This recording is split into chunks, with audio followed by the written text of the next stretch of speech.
Next, why do you think you are a good fit for this school? That is why if you already have a schedule for an interview with a prospective employer, right, a teacher, school, make sure to read about the school.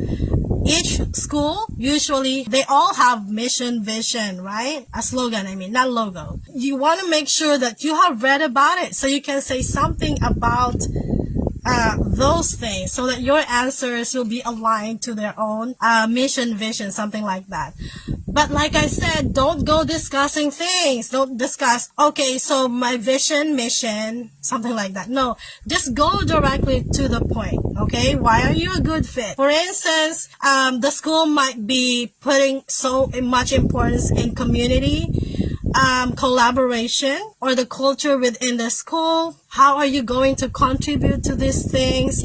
Maybe the school is, really into extracurricular activities. So as a teacher, what can you do to contribute to that? And what have you been doing as a teacher that is aligned to these things?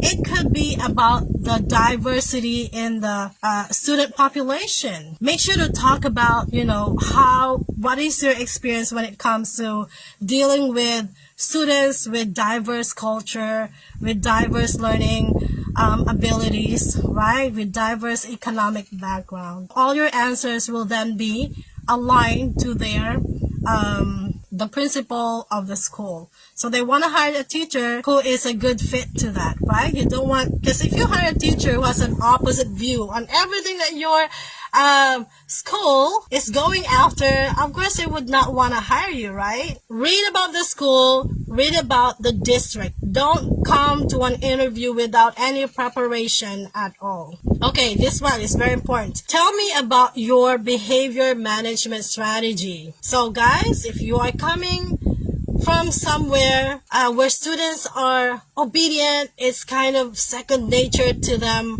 that because you're a teacher, they will automatically respect you, listen to you, do whatever you say. It's completely different in the United States. So that's why your answer to this question is very important to them. A lot of foreign teachers in the US have this as their major challenge: classroom management, because the students in the US, they will tell you exactly what they're thinking. They will not, consider whether you get offended or something. They're used to expressing themselves, usually with health restrictions.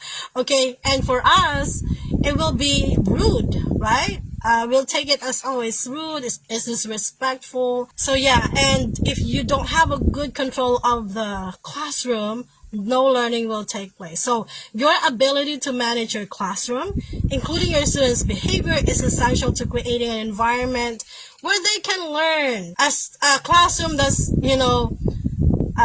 chaotic, everybody's doing whatever they like, you as a teacher is not in control, no learning will take place. We all know that. It doesn't matter how well you prepared for your lesson. If no one's listening to you, it will all be a waste.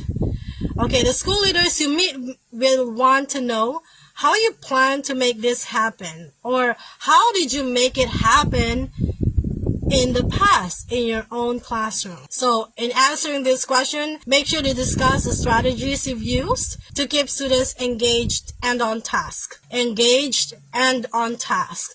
Because the students' misbehavior usually start to happen when they are idle, when they're not doing anything, when they're not productive. But if you plan your lesson from beginning to end, activities that will help the students become busy, right? That being productive, they don't have time to play around. How do you introduce your lesson? Correct? So usually they will know about what kind of teacher you are if they ask about this. So if they come into your class from the beginning, how will your class look like from the beginning to end? If someone starts to become disruptive, what do you do? Okay, so what are the things that you have to remember? So the first one, guys, I talked about this already. So making routines, establishing routines in the classroom is really important. So as a teacher, how did you establish routines in your classroom? Because, if you are a Catholic, for those who are Catholic, once you get into, the church, when you know when to stand, right? You know when to kneel. You know when to hold hands. You know what to respond to the priest usually, or whoever is reading in front.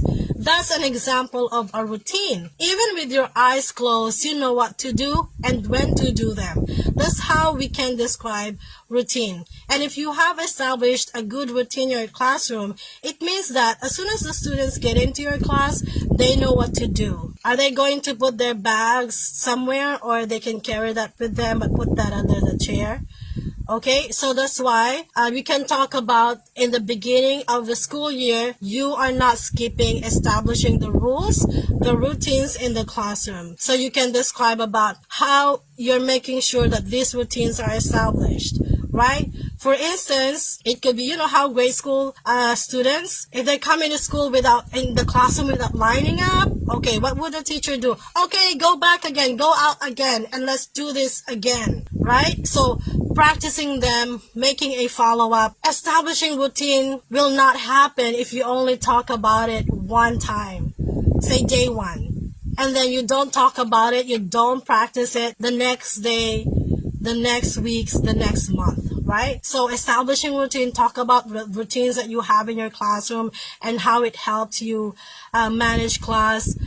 Okay, how do you emphasize respect in the classroom, right? Without being, making a sermon. Yeah, those things. And how do you apply the consequence if a student is not, applying the rules? So they want to know, how do you apply consequences? How do you show consistency when a student is misbehaving? And, what's your consequences? Do you always apply it? Do you have reconsideration of things? Because, if you talk about bending your rules, it's not a good thing. Because once you bend the rule for someone, you have to bend it for everybody, right? So how do you establish open communication with your students?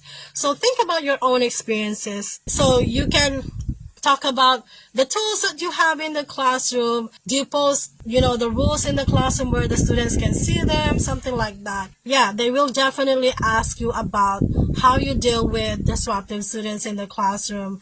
How do you deal with students who are not turning in assignments, right? And that their grades are, not doing good because they're not turning in their assignments. They're off task in the classroom. So as a teacher, what do you do? Based on your experience, did you do any strategies that you tested in classroom and it worked?